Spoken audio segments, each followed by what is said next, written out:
eminent scholar, Benjamin Franklin. He said, an investment in knowledge, an investment in education pays the highest returns. And as a student of commerce, I think we all understand the importance of returns. We need to invest. Invest what? Invest our time, invest our energy, invest our thoughts in this process that is education.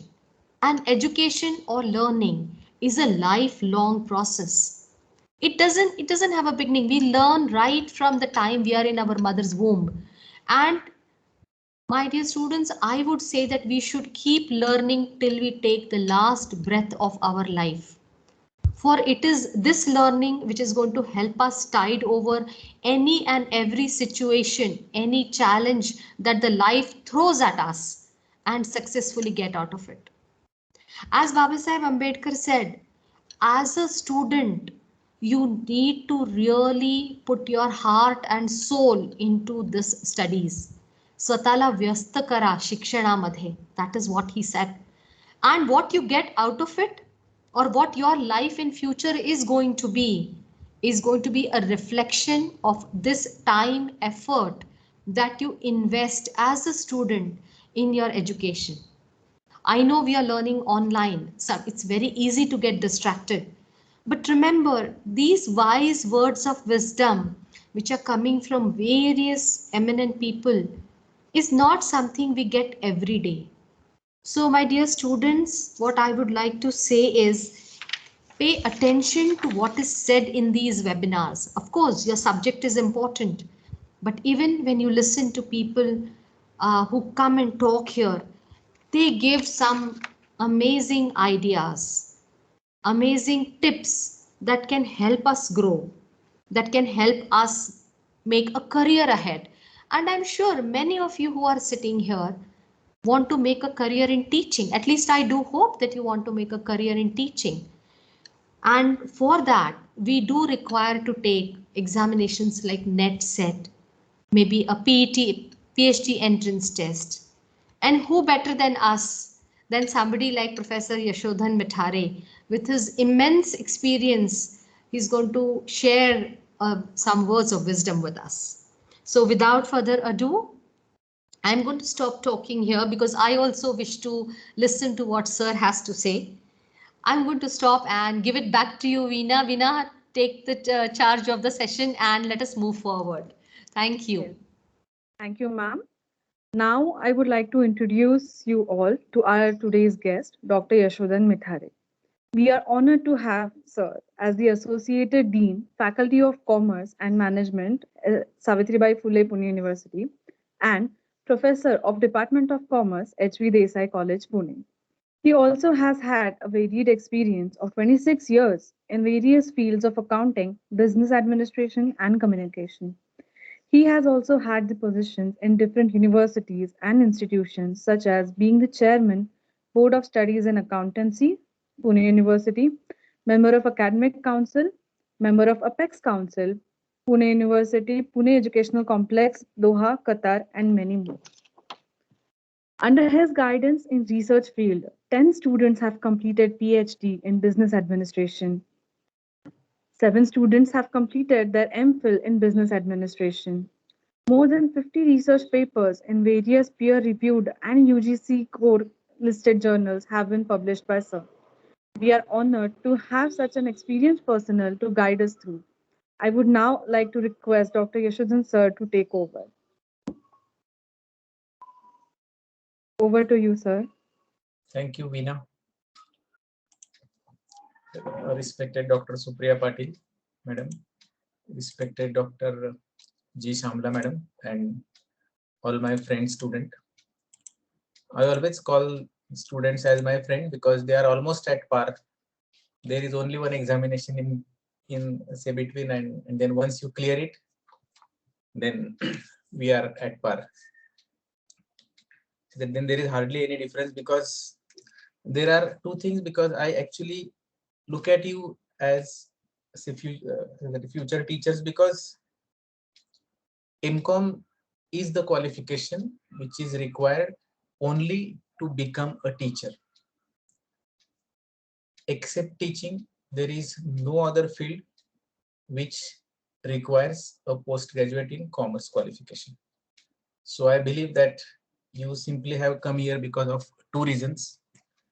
Number one, you want to be a teacher in a college, that is that an assistant professor in a college, or secondly, you want to clear any type of the competitive examination, either MPSC or UPSC. Now the thing is that if you want to do any sort of job, any, irrespective of its nature or irrespective of the organization, you need to clear an examination. Let it be the post of a peon or let it be the post of an IAS officer. You cannot skip examination. So far as the teaching is concerned, as you all know, NET and SET is compulsory to be a college teacher. Now, there are so many benefits, I must tell you. Despite there are so many problems in the recruitment, as you read in the newspapers, the fact is that majority of the youth want to come to teaching because there are so many other factors. Just like MPSC and the UPSC, they always say at the time of the interview, ki, I just want to be a part of the service because I want to serve the country. Now, both the interviewer and the interviewee know what is the fact. In teaching also, when you want to say, sir, I want to be a teacher, mostly there is one very single agenda. And if you do not know, I would like to simply share it with you. When you are appointed as an assistant professor in an aided college, you draw a certain amount of salary. When you become an IAS officer, you also draw a certain amount of salary. Now the difference is, please pay attention. The difference is, if you join on 1st January 2022 as an assistant professor, on the same day, if any friend of yours join as an assistant collector after clearing the IAS examination, your friend takes 6 years to reach to your salary.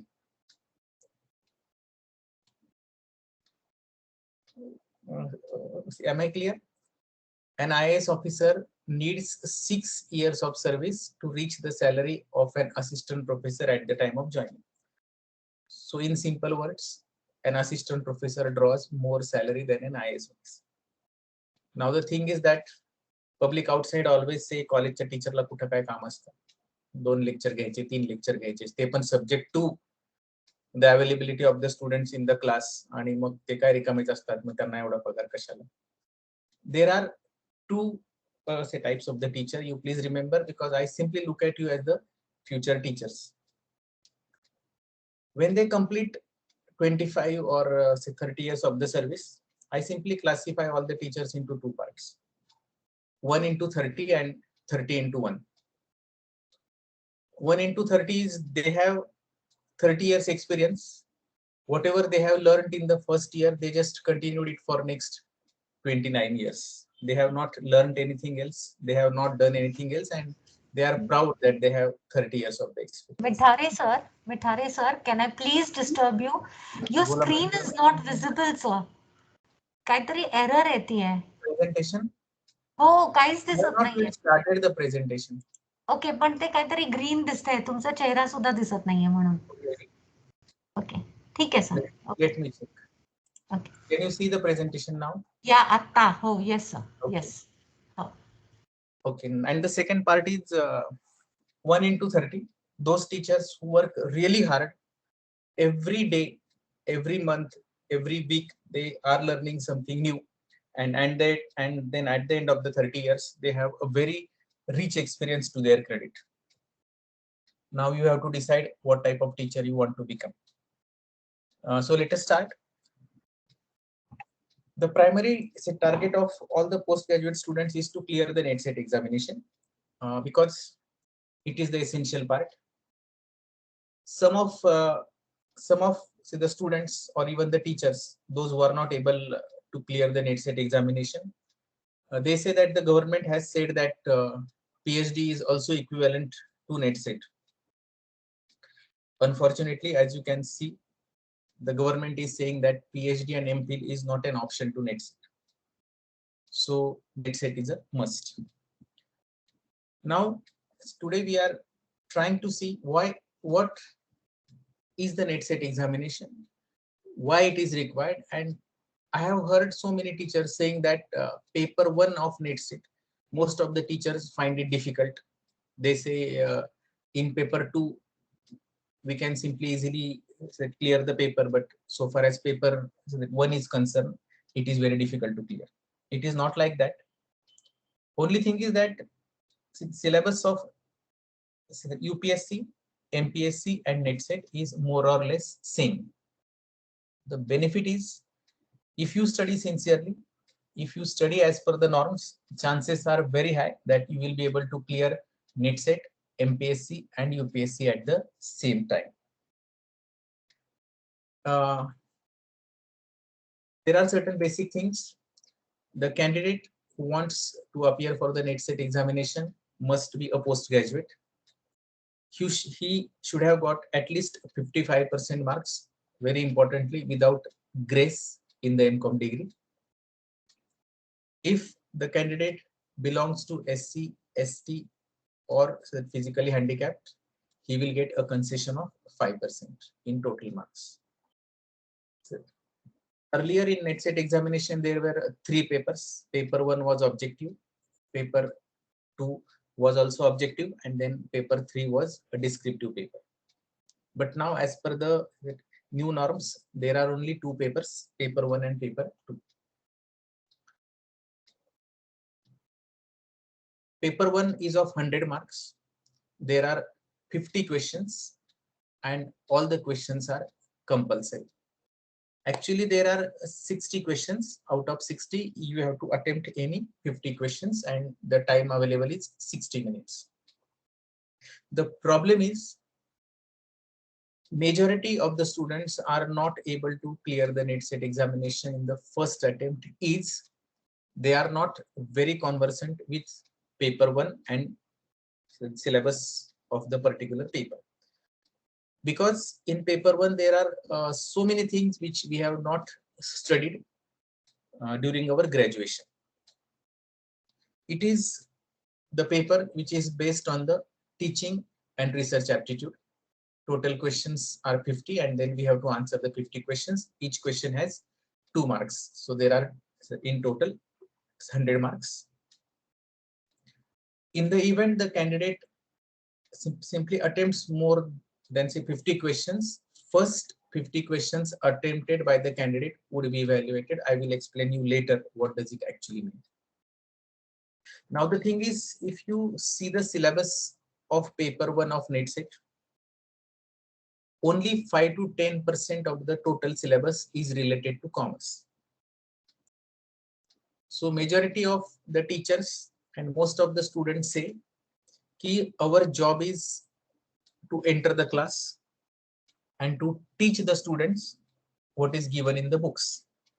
So why we are expected to clear paper 1, which is almost not at all concerned with the things which we have studied during our BCom or the MCom curriculum. See, the UGC is paying a very high amount of salary to the teachers. So it also expects certain things from that all these would be teachers. Number 1 is they want to assess the general awareness of the candidate, because we try to revise our syllabus every 3 years or the 5 years. So unfortunately, some part of the book or the curriculum becomes obsolete. A teacher must be able to interact with the students properly, and the teacher must be able to tell the students ki in book this is mentioned and what are the things that are happening around the world which is related to our subject. So a teacher has the general awareness. It also wants to check whether the teacher has the ability to think in a logical manner. A teacher must be able to explain the students what is the particular rationale behind a concept. A few days back, I was teaching a particular subject which is called as the company law, and there was a simple provision: a proxy who is appointed by a shareholder. A proxy cannot speak during the annual general meeting, and a proxy cannot vote in annual general meeting except polling. So the simple thing is that जो प्रतिनिधी असतो तो meeting मध्ये बोलू शकत नाही, तो meeting मध्ये मतदान पण करू शकत नाही, except polling. I asked the students, you just, after the lecture is over, you simply refer to the books, you just go to the internet and try to find out why this particular provision has been made by the Company Act कि a proxy cannot speak in the meeting or a proxy cannot vote except polling. Even after great efforts of 3 days, students were not able to find out what is the reason why there is such a provision that a proxy cannot speak in the meeting or why he cannot vote. Then I asked 6 to 7 teachers, it is a provision in the Company Act, and what is the reason why a proxy cannot speak? You will be surprised to know none of the teacher was also able to tell me. They just told me, sir, हे पुस्तकात लिहिलेलं आहे, so we just have to communicate it to the student and we don't need to explain what is the reason. The reason was a person can work as a proxy for around 50 investors, for around 50 shareholders. So if a proxy is allowed to speak in the meeting, the problem is on whose behalf will he speak, because he is having the proxy letters of 50 people. Practically it is not possible. If the particular voting is done by using the raise of hands, then on whose behalf he will raise hands? He has only 2 hands and he is the representative of 50 people. Practically it is not possible. It is not written in the book, but it is our duty to explain this to the students, and that's why the government expects such a high amount of the intellect from us. So see that the logical thinking is a very important part which a teacher has to possess, because in most of the cases I have seen teachers feel they are like dictators in the other sense. So whatever is written in the book, they just have to tell the students, हाँ इसको लिखो, and now they, by one time, they become a dictator, and neither the teacher nor the student understands what exactly is there in the particular subject. So it is just passing on the information and not the knowledge. The paper 1 also determines the ability of a teacher to understand a particular concept, to understand a particular domain, to see if the candidate is able to cope up with the current trends. See, as I'm sure you must have heard, you must have read that readers are leaders. Those who read, they can lead. Unfortunately, the reading habit is on the decline. Students or teachers, they rarely like to read something beyond their subject. So far as paper 1 of the NET set is concerned, definitely you have to read a lot and you have to maintain this habit till you die, as just Patil Madam said. A teacher has to be a learner throughout his life. Now, so when you prepare for the paper 1, then what are the advantages? Personality development. You read so many things, you know so many things. So by default, so your personality improves to a significant extent and you can interact, you can give your opinion on so many issues. The communication skill increases. Now, when I say the communication skill of a teacher, I do not mean speaking in English, because English is language, communication is a skill. When you say आम्ही ग्रामीण भागातले आहोत, we want to learn in Marathi, or I want to teach to the students only in Marathi medium. So communication is not at all related to the language. It is related to a particular skill. No doubt the vocabulary plays a very important role, but when you prepare for paper 1, your overall communication skill increases to a significant extent. Versatility, you know so many things which are not actually related to your subject.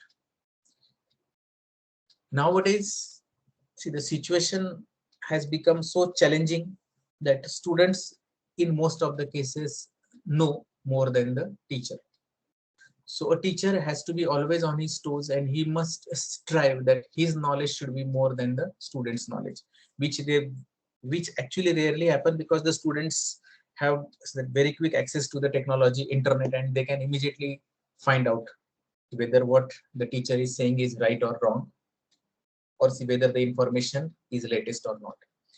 If you are updated, automatically you have a better image in the class, because I always say that our principal writes our confidential report once in a year about the performance of a teacher. प्रत्येक कॉलेजमध्ये वर्षाच्या शेवटी प्राचार्य त्या शिक्षकांचा एक गोपनीय अहवाल लिहितात. But I strongly believe that students write the confidential report of the teacher every day, every moment when they interact with the particular teacher, because they know the particular teacher very well. You get enhanced exposure. You are invited at so many places to simply deliver a talk or to have a discussion. And of course, when a teacher is versatile, when a teacher is all round, when he knows so many things, student always have a better feedback about the teacher. Now, when we say that, see, please remember, preparing for paper 1 is always little more challenging than preparing for paper 2, because paper 2 is related to commerce, and we have studied all these subjects since the 11th standard. So we at least know what does the question mean. But when it comes to paper 1, there are so many subjects with which we do not have any sort of the relation earlier. So we have to be little more alert.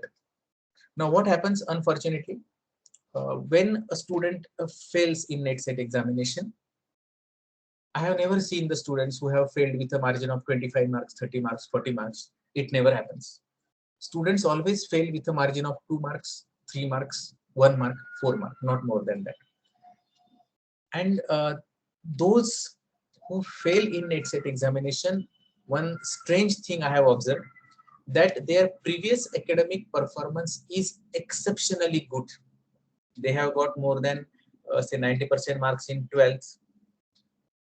Then they have got first class with distinction in say BCom, 80% marks in MCom. So they have actually developed a very good image about themselves in their own mind.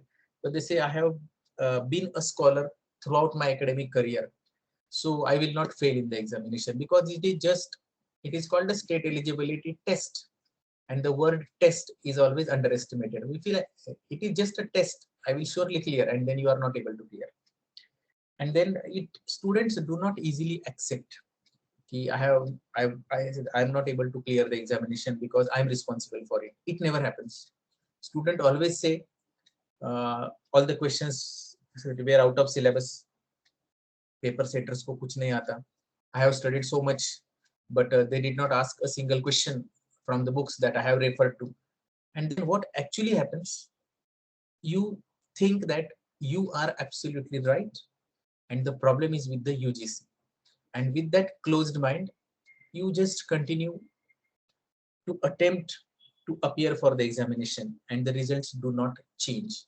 So the most important thing, so far as the NET/SET or any other competitive examination is concerned, is you need to change your mindset. Unless and until you change your mindset, things will not change. Please remember, it is a tried and tested formula. मी माझा स्वतःचा एक अनुभव तुमच्याशी share करतो. In 1989, I decided to appear for the competitive examination. At that time, internet was not available. So much guidance was not available. So I was completely ignorant. So I just purchased 3-4 books from say ABC, that is the Appa Balwan Chowk, and I truly read the books. And a point comes when I knew the answer of each and every question which was there in the book. So around 2000 to 2500 questions, I was able to answer all the questions without any problem. And prior to that, as we all know, preparing that for the BCom or MCom is not a big challenge. So I knew ki मला आता 2500 प्रश्न पाठ झालेले आहेत, so it will not be a challenge for me. So I told my parents, now you just see what I do.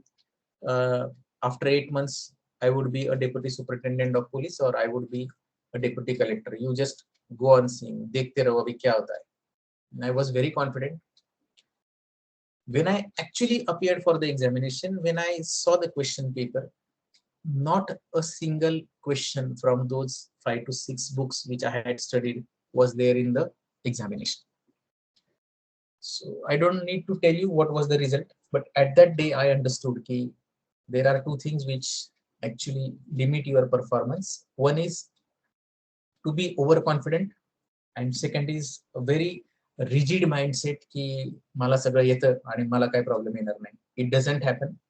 The paper setter has a totally different sort of the thinking, and then after 2 to 3 years I cleared my MPSC examination, then I cleared the net set, and then I came to teaching. And fortunately I got the opportunity to be a paper setter for the net set examination, and then so many things were clear to me. So I think it is my duty to share all these things with you.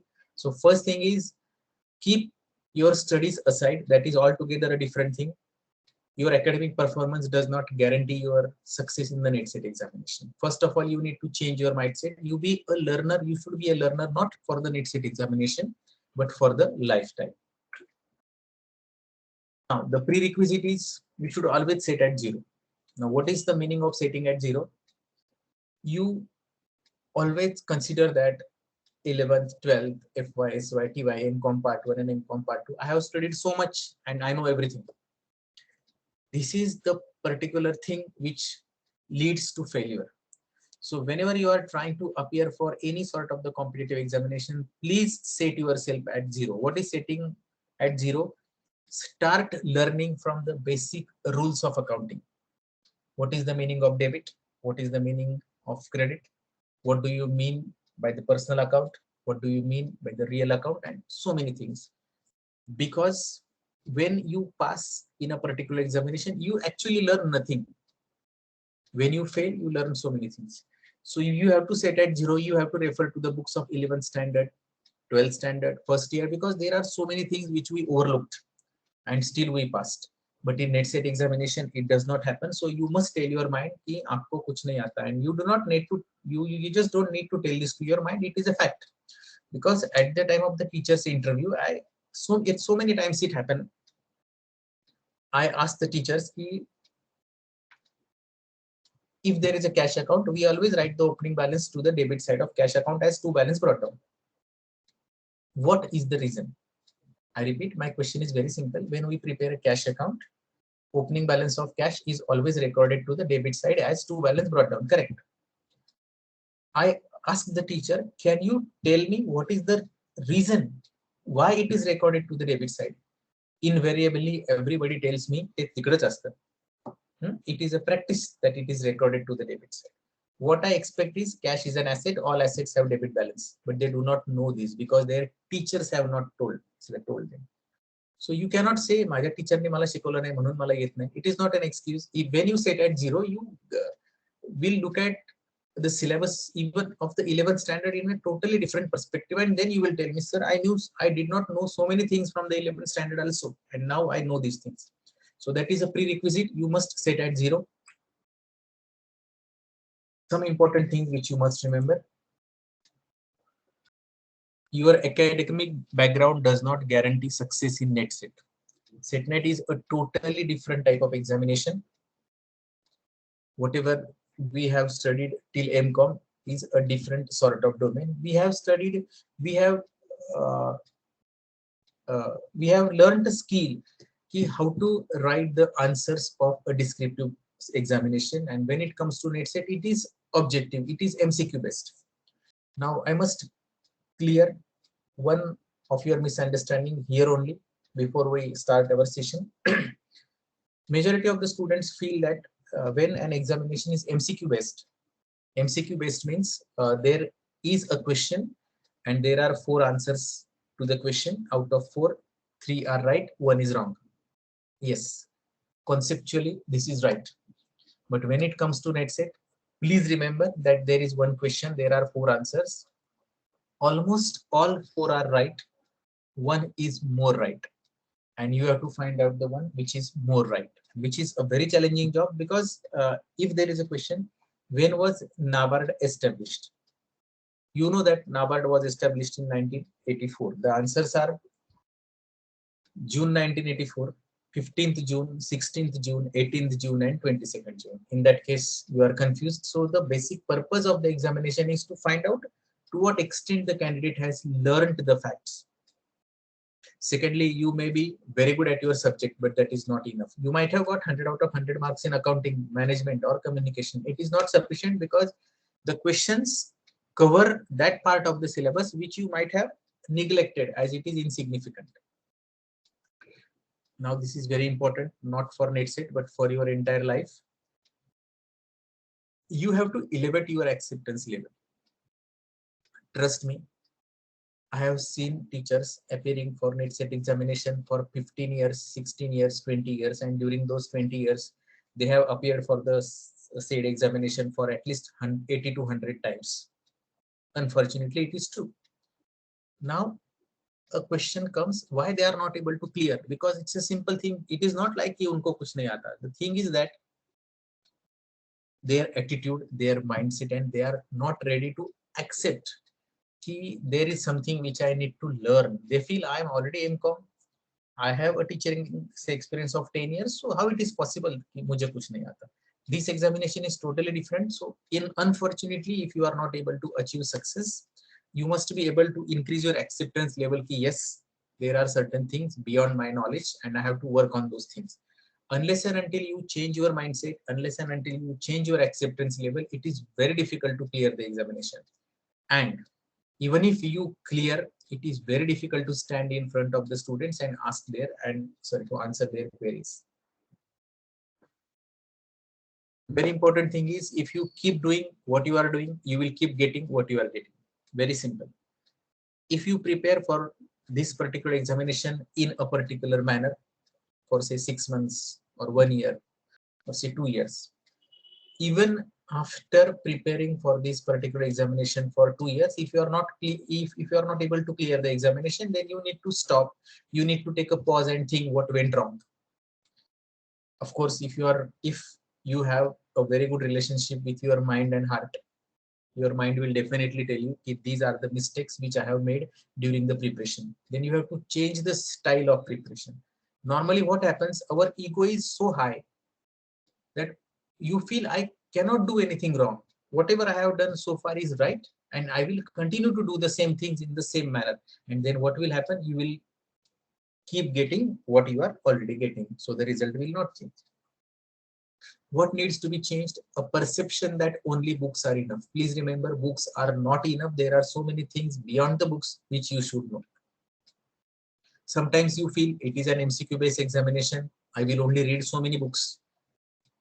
I'll tell you to do a small exercise. You just go to the library of the department and you will see that there are hundreds of books on the NETSET examination. You just read 5 to 6 books, and after you finish reading 6th book, you just tell me the name of the first book. I'm sure you will not be able to do that. So only reading is not important. You should prepare your own notes. And whatever we are trying to discuss today, it is not for clearing NETSET examination. I'm trying to prepare you to be a good teacher throughout your life. हे जे preparation आपण आता करतो आहोत, हे जे आपण आता चर्चा करतो आहोत, ही तुम्हाला पुढची 30 वर्ष उपयोगी पडणार आहे. So look at all this discussion in that perception की नेटसेटची तयारी ही फक्त परीक्षा पास होण्यापुरती नाही. It is going to make you a good teacher throughout your life. So do not look at the examination as a problem, as something which you do not like, but still you will have to do. No, it is actually going to empower you to be a good teacher. Only reading is not enough. You must be able to make your own notes in your own handwriting. You feel that planning is not necessary. Unfortunately, it happens when you apply for the NETSET examination. Our Maharashtrian attitude is actually little different than that of the other states.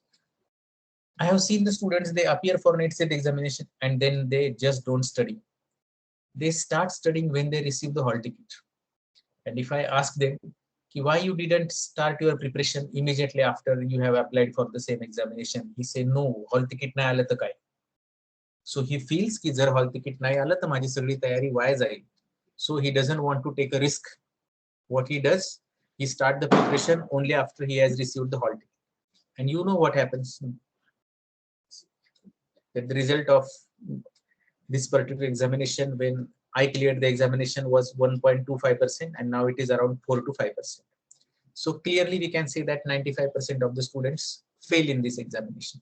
Now I don't have the courage to say that those 95% of the students who fail in the examination, they do not know anything about their subject. It is not true. They know everything. The difference between the knowledge level of those who clear and those who do not clear is almost 1 to 2%. That is the skill which those who have passed, they have acquired to clear the particular examination. So planning is extremely essential. Today I'm going to tell you how to plan for that particular examination. And last is very important. You think that you don't need to be changed because you are already perfect. It is not right. We must be able to change ourselves as and when required. Now, how to start the step by step preparations? Accept that there are so many things apart from my subject, so you have to use your mobile a lot, not for that purposes which you use right now. I'm going to tell you about so many things where your cell phone can be of great use to you. When you start learning new things, these things are going to improve your knowledge or improve your performance, not during the examination, but during your career as a teacher. And this I want you to write on the mirror. Qualifying NET/SET examination is merely a byproduct of the preparation process. तुमच्या घरातल्या आरशावर हे कृपया लिहून ठेवा की नेट/सेट किंवा कुठलीही competitive examination पास होणं हे त्या प्रोसेसचं बाय प्रॉडक्ट असतं. I believe you know what is a byproduct. Byproduct is which is not a main product. Because if you clear NET/SET examination, it is not an indicator that you are an excellent teacher now. You have got the license to teach. See, getting a driving license is a different thing, and driving a car in a very systematic and professional manner is altogether a different thing. So when you clear a NET/SET examination, by genuinely taking interest in the syllabus will make you a good teacher. Otherwise, it happens for so many times. A teacher is performing in the class and the students comment, "Yanna kuni NET/SET kela, yanna kuni PhD dili." So it is not a disgrace to a particular teacher. It is a disgrace to the entire teaching fraternity. So that thing should not happen. So take as much interest in the NET/SET as possible. Suppose it happens you have learned 10,000 questions for NET/SET, and in examination you only need to attempt 50 questions. It does not mean that the remaining 9,950 questions are useless. These questions will help you throughout your life. It happens for so many times. I have seen this, I have experienced this. When the principal tells a particular teacher, this particular teacher is on leave today, so you please go and engage his class. The first complaint that, or the first statement that the teacher makes is, "Nahi, मी तो विषय शिकवत नाही." Very unfortunate. If you have given your 100% during the preparation of NET/SET, I guarantee you will be able to engage any class, any subject without any issue, and the students won't even have a doubt you are not a regular teacher of that particular subject, because NET/SET gives you such a huge amount of knowledge and information which you definitely like to share with your students. Very importantly, how to start the basic preparation. Subscribe to a good library, a library where there are thousands of books on commerce or on the NET/SET examination or any other examination. We must read at least 2 newspapers a day. Maybe one is English and one is Marathi. Nowadays, you do not need to buy these newspapers. There are so many applications which are available on our smartphone. You can just download them. And there are so many things. If you read a newspaper, we just read the news which interests us. But when you use a smartphone to read newspapers, there are so many tabs. If you download the Indian Express, there is a tab explained. Under that tab, you will see all the events in the field of trade and commerce, why these particular things has happened. When we read a hard copy of the newspaper, we only understand that a particular event has taken place. But that explained tab will tell you why this particular thing has happened and what are the future consequences of this particular event. So it is very important. We have to read 2 newspapers a day. Keep in touch with the students who are currently preparing for the NET set examination. Very important, because they have a lot of knowledge. They are senior to you and they know so many things more than you. Read books on competitive examination. It is so interchangeable that students who are preparing for MPSC, UPSC examination, they also refer to the NET set examination books. Those who are preparing for NET set, they are also trying to refer to the MPSC or the UPSC examination or any other competitive examination books. I don't know whether you will believe me or not. When I cleared my NET set examination, I have not referred to a single book on NET set because I have cleared the first set examination. It was the first examination of set which was conducted in the state of Maharashtra. So there was no formal knowledge about the examination among the people, or say all the candidates. There was not a single book which was available on any one paper, paper 1, paper 2, paper 3. Nothing was available. I was preparing for competitive examination, and entirely on the basis of the knowledge of the competitive examination, I could clear the NET set examination. It may happen in your case also. So side by side, when you are preparing for the NET set examination, chances are high that you may clear the MPSC examination. No one knows. Make it a habit to prepare your own notes. Even though it is an MCQ based examination, you should have a good amount of inventory with you across various subjects. Now the question is why you need to prepare your own notes, whereas you can read and you can learn. The thing is that when you write, you read for 10 times automatically. It is psychologically proven. When you write a particular question and the answer, it is at par with reading for 10 times. Now, I'm sure you will not be able to read one particular book for 10 times. Practically, it is not possible. So you just make it a habit. Write down your own notes. There are so many benefits. When you prepare your own notes at the time of examination, you literally remember in which notebook, on which page you have written the question and what is the answer. And when you become a teacher, you have to have an interaction with the blackboard. I have seen teachers who have never touched the blackboard throughout their life, but it rarely happens. There are many teachers who they have to write, and when you prepare your own notes, mentally you become very precise, very accurate, and it helps you to be a very good teacher. Now, what are the broad areas of paper 1? Paper 1 actually contains so many things. Number 1 is the teaching aptitude. Second is the research aptitude. Third is the reading comprehension. Next is communication. Then the reasoning, logical reasoning, data interpretation, then the environment, and the higher education system in India. All those areas are covered in 60 questions.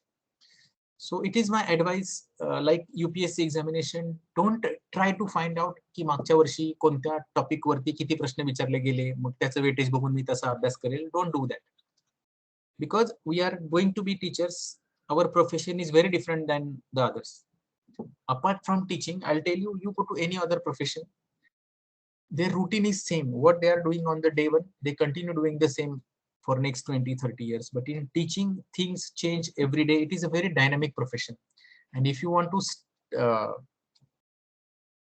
to be different than others, you must be able to update yourself every day, every moment. So for that purpose, please do not try to find out the weightage of the questions. Just see this is the syllabus and you need to acquire as much as knowledge. I'm not saying information about all the factors. So we are going to see all these areas one by one today. Please make it a habit that you prepare a separate file for each subsection. I would not advise you to prepare a notebook, because when you prepare a notebook, when the notebook is full, you get some new information. And when the notebook is full, you are not able to write the information anywhere. So if you prepare a file, you can always insert new pages when the particular data is updated. So there is a common question. I believe you all can see the presentation, right? The presentation is visible. Am I right? Yes, sir, it is visible. Okay. Thank you. Whenever you are preparing for any competitive examination, please make it a habit, always refer to standard books. Now there is a very simple thing how to identify whether a book is very good or not. You can directly go on its price. More the price, the quality is always better. So far as the UPSC examination is concerned, this book of general studies costs around 2000 rupees, which is very costly, and it is actually written with extreme precision. This is a book for a CAT examination. When you use the books from the different domain, one important thing you understand what is happening in case of the other competitive examination, you get a good amount of the insight about that. Now, there is always a conflict. Student ask, how many books shall I read? Now, don't allow yourself to let this question pop up in your mind. There is nothing like too much or too less. It depends upon what you read, not on how much you read. Over a period of time, trust me, you gain a skill that once you take a book in your hand, within 2 minutes, you are able to make a comment whether this book is useful or not. 2 minutes are more than sufficient, I tell you. But the thing is that to gain that knowledge, you have to invest few years in learning thousands of books. Then you get that insight whether this book is up to the desired standard or not. Now, what is important to know?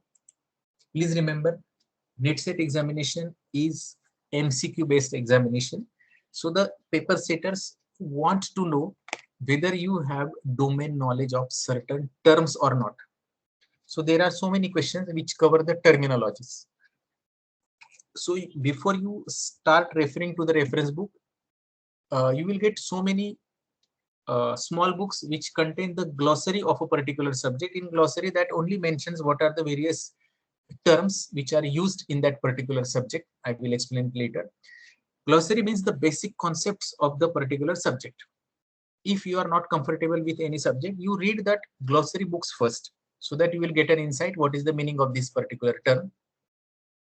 Since it is an MCQ based examination, you must be able to convert the descriptive notes into objective one.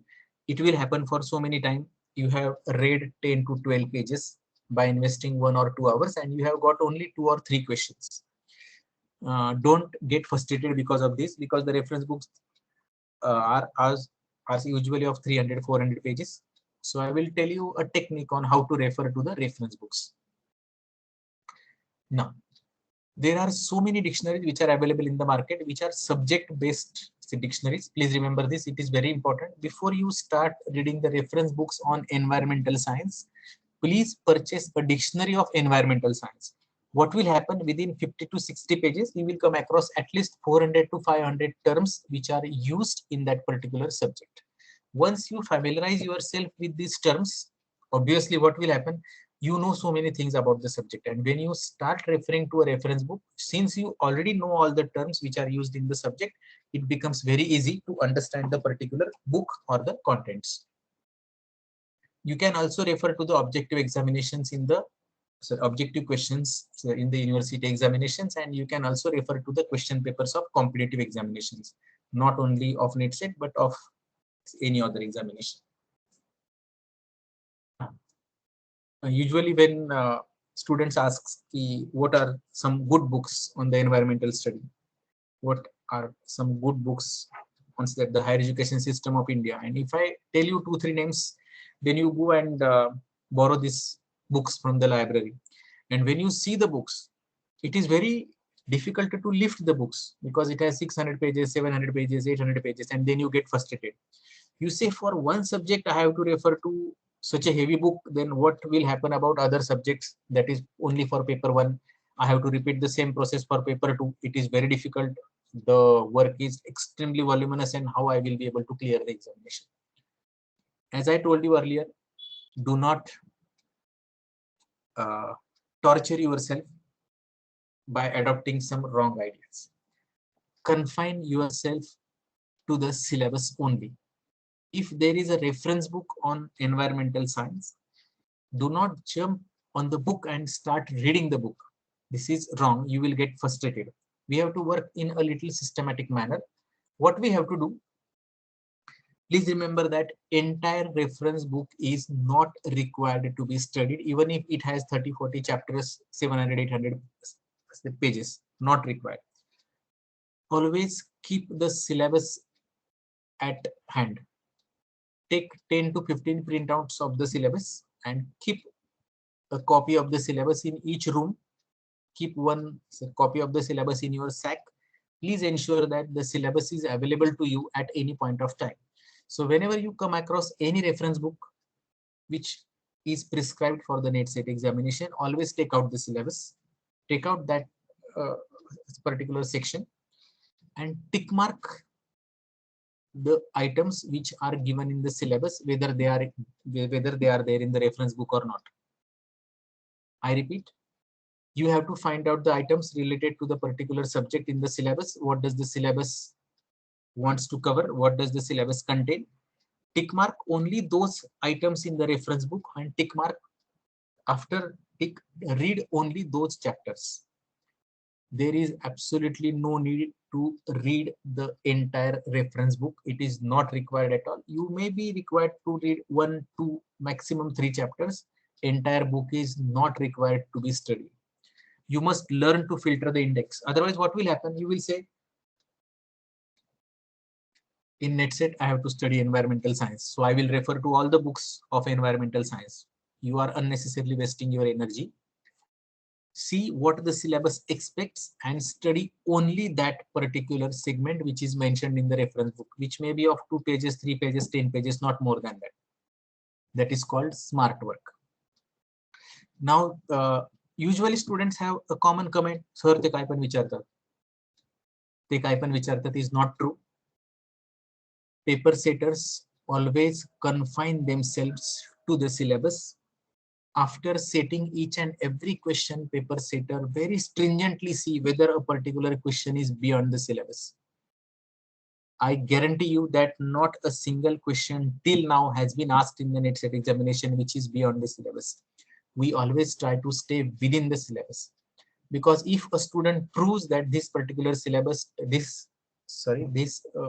particular question is beyond the syllabus, then we really suffer.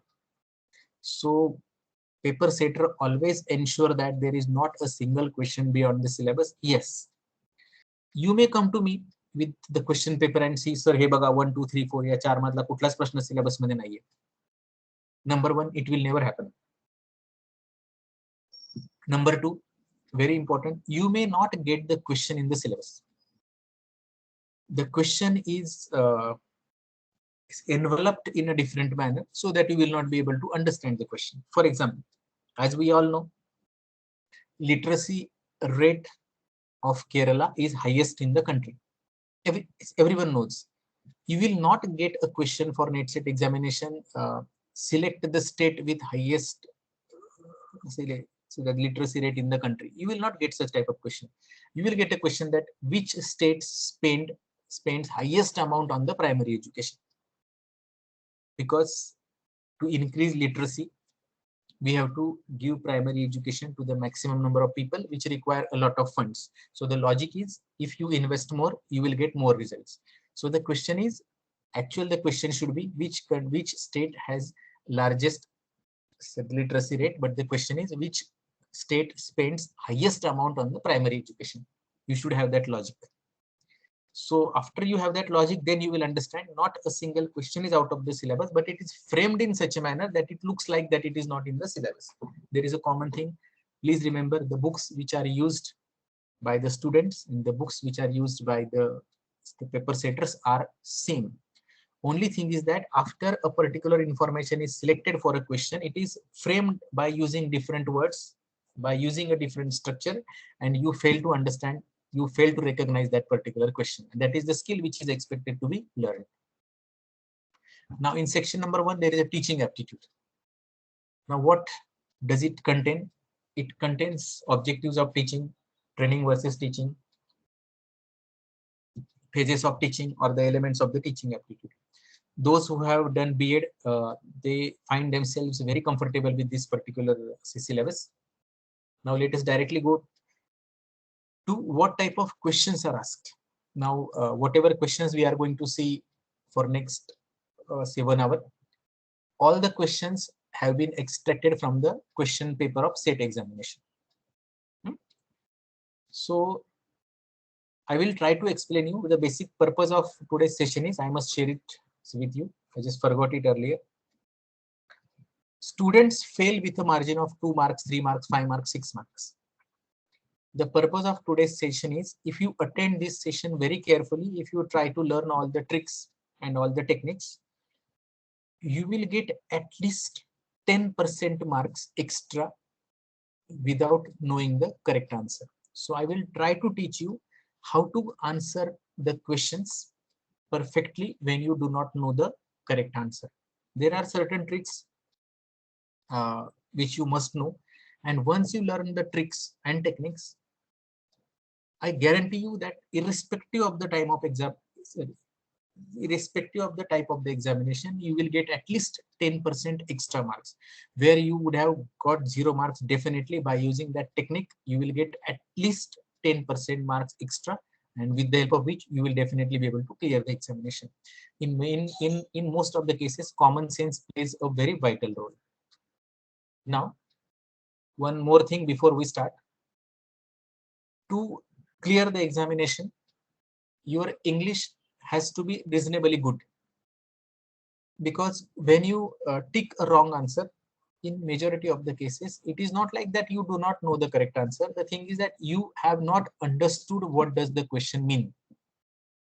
You have not understood the meaning of the question, and the paper setters always work very hard in making the question as difficult as possible. The question is actually very simple, but it is presented in such a manner that the students get confused. There are 2-3 things. Number one, your English is not good, so you are not able to understand the particular question. Secondly, you are nervous. And third thing is very important, you don't have sufficient time. 1 minute for one question. So time is, you feel that it is not sufficient, and because of these 3 things, you get nervous. And when you get nervous, chances of making the mistakes are very high. So only thing is that you have to practice a lot, so that you do not allow your blood pressure to be raised during the examination. So English has to be good. And now there are certain students who feel, ठीक आहे, आमचं English नाही चांगलं, आम्ही सेटची परीक्षा मराठीमध्ये देऊ. That is not way out. कारण माझं throughout education first to net set मराठीमध्ये झालेलं आहे. And I see to it that the entire paper is translated into Marathi properly. That is my responsibility so many times.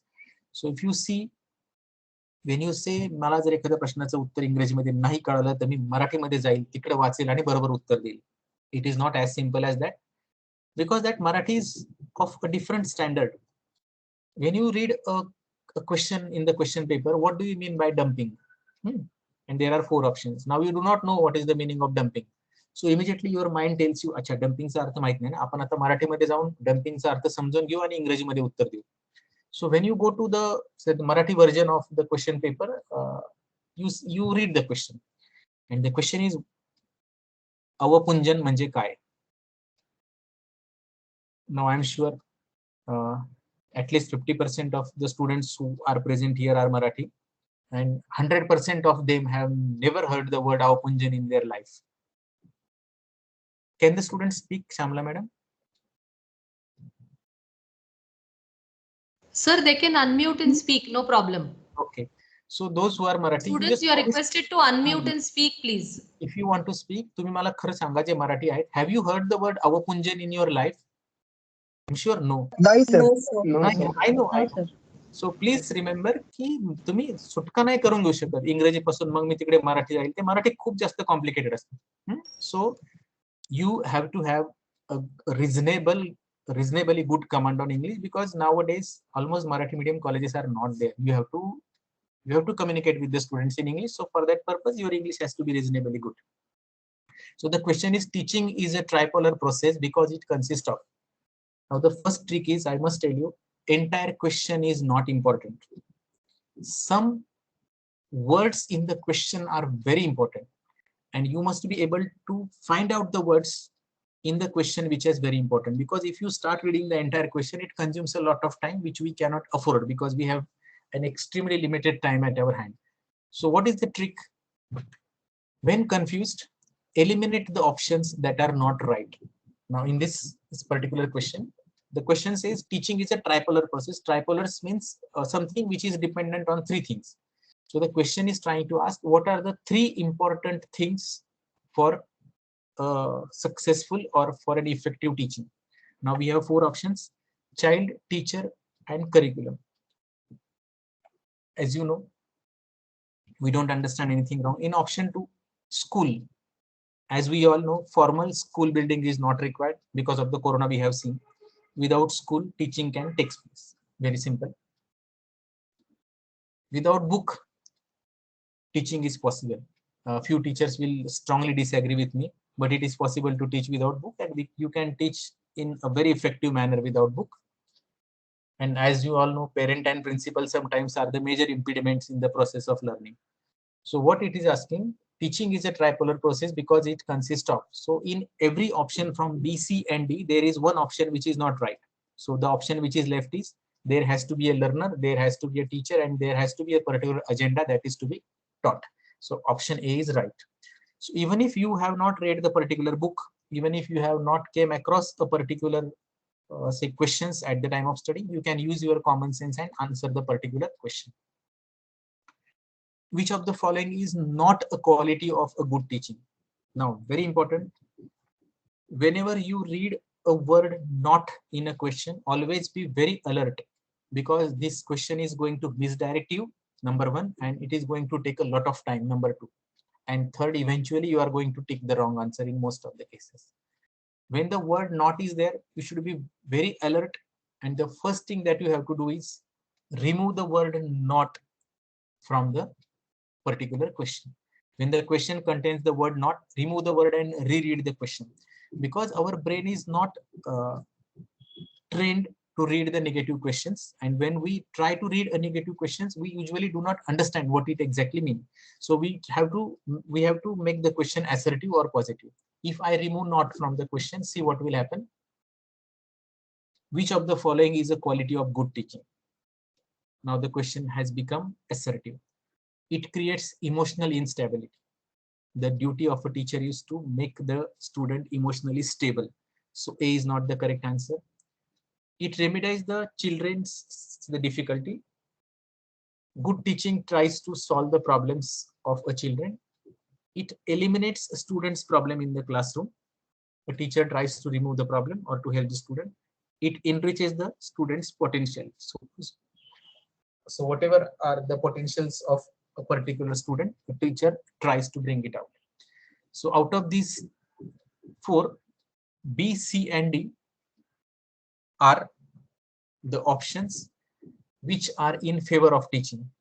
A is not in favor, so A is our answer. So whenever you read a question which contains the word not, immediately remove the word not and then read the question. I'm sure you will certainly find the question very easy. Understand the question. There are three options which belong to a particular category. Usually it is a positive category, and the one which is odd is the correct answer. Now, which of the following should be the correct attitude of a teacher towards students? When a teacher is trying to teach in the class, what should be his attitude? Now the options are supremacy, or say sympathetic, or say outspoken, or being tolerant. Now, as I told you earlier, when you appear for such high level competitive examinations, it does not happen that one question is one answer is right and three are wrong. It usually all are very close to each other, and we have to find out the one which is more correct. So if you see, you are usually confused. So what can be the correct answer? The trick is, when the situation is 50-50, think practically. Now, I can immediately tell you whether you will be able to pass the NET examination in the first attempt or not. When you read four options, obviously you have not yet started the preparation for NET examination, so you are a little confused. But if you say, I think A or C, I think B or D, I think A or B, then the chances of clearing the NET examination in the first attempt are very high, because you are confused only between two options. If you say A, B, C, D madle ek asu shakta, then you need to work more on yourself. So what should be the correct attitude of a teacher? See, if there is a child at your home, small child, and we have to teach so many things to the particular child. When it's very small, the child is not yet, it has not yet started going to the school. तर त्या मुलाला आपल्याला शिकवायचं असतं. So what approach do we adopt? Do we try to tell the child that I am the boss of the house? The child will not cooperate. If you try to show sympathy to the child will learn to be an attention seeker or the sympathy seeker, and then it will continue to cry throughout the life. Outspoken. If you speak a lot, that will not do. Being tolerant. The basic quality of a good parent or a good teacher, there is hardly any difference between these two, is you have to tolerate the child first. And once you tolerate, then only you can start teaching. So the correct answer is tolerance. That is being tolerant. So not everywhere we need to refer to the books. In most of the cases, common sense works. Now, which one of the following is a good method of teaching? Lecture and dictation, seminar and project, seminar and dictation, and the assignment. To answer this question, you do not really need to understand this particular question. आपल्याला याचं उत्तर देण्यासाठी प्रश्न माहित करून घ्यायचं उत्तर नाही, because the question is very simple. पुढीलपैकी सगळ्यात चांगली शिकवण्याची पद्धत कोणती? You must be able to know what is the meaning of these terms. Lecture means you just go in the class and talk to the students. And dictation, after your lecture is over, you tell the students, आता लिहून घ्या. Seminar and project, you tell the students whatever I have taught today, tomorrow each of you have to come here and speak for 2 minutes. That is seminar, and you give them some work. You have to complete this project. Third is seminar and dictation. Then same in the seminar, you tell the students that you have to speak on this particular topic for 2 minutes, and after that you just write down the notes. Dictation and assignment, you dictate notes and then you tell me this is the assignment, and you have to get the assignment completed, and then you will have to submit it to me tomorrow. The problem is we are discussing which option is more correct. Now, never look at a situation as if you are a teacher. Look at the situation as if you are a student. The basic purpose of a student is to learn. When a teacher comes to the class, he delivers a lecture. After that, he dictates notes and goes out. What does you actually learn? What is the takeaway? If your mind is absent, lecture and dictation will not work. See, seminar and dictation. See, if I tell you, if I come to DCRC and if I tell you each of you have to learn this concept and speak for 2 minutes. Trust me, if I ask you to speak for 2 minutes, you will have to invest at least 5 to 6 hours to prepare for that 2 minutes, because you work very hard and you are involved. In seminar you are involved, in dictation you are not involved. In dictation you are not involved, in assignment also you are not involved. So the correct answer is seminar and project. What happens in seminar and project? In seminar you are involved, in project also you are involved. So B is the option in which the students gets maximum exposure to learn. To find out this answer, you do not need to refer to the B.Ed books. It is very simple. You have to use common sense. You have to play the role of a teacher, not as a student. तर त्या ठिकाणी तुम्ही लक्षात घेतलं पाहिजे की तुमचा role तुम्ही थोडा चेंज केला की so many things change. I have scene teacher सकाळी सकाळी वर्गात ते लिहून द्यायला सुरुवात करणार. थंडीमध्ये तर ते पोरे एवढे गारठून आलेले असतात, they are not able to write. So sometimes I want students to tell teachers, sir तुम्ही आता आम्हाला 40 मिनिटं लिहून दिला, आता 10 मिनिटं तुम्ही आम्हाला लिहून दाखवा. So role play is very important. Now, effectiveness of teaching depends on, I repeat, I have taken all these questions from the SET examination question paper. So these are not simple questions. I'm trying to explain you that how to answer the questions when you do not know the correct answer. Effectiveness of teaching depends on. Now there are 4 options: qualification of teacher, personality of teacher, handwriting of teacher, and subject understanding of the teacher. Now, as you see, all 4 options are actually right, but the option that you are desperately looking for is all of the above is never there. So we have to choose one which is more correct out of those. Can anyone answer me? Which is correct Yes, answer? option D, sir. D. Sir, option D. Subject understanding of the Option D, sir. I will not tell you what is the correct answer. We will discuss it. If you keep your eyes open, you learn so many things. आपल्या घरामध्ये जर एक 5-6 वर्षाचं छोटं बाळ असेल, शाळेत जाणार, पहिली किंवा second स्टँडर्डला, you ask the child Beta, what is your favorite subject? The child will tell you maths, English, science, history, whatever. You ask the child, what is your favorite, who is your favorite teacher? The child will tell you Miss, he, sir, he, they. It will tell you a particular name. So तुम्ही त्या मुलाला दोन प्रश्न विचारले, आवडीचा विषय कुठला आणि आवडीचा शिक्षक कुठला. And now you verify in how many cases it happens that the child likes a different subject and the child likes a totally different teacher.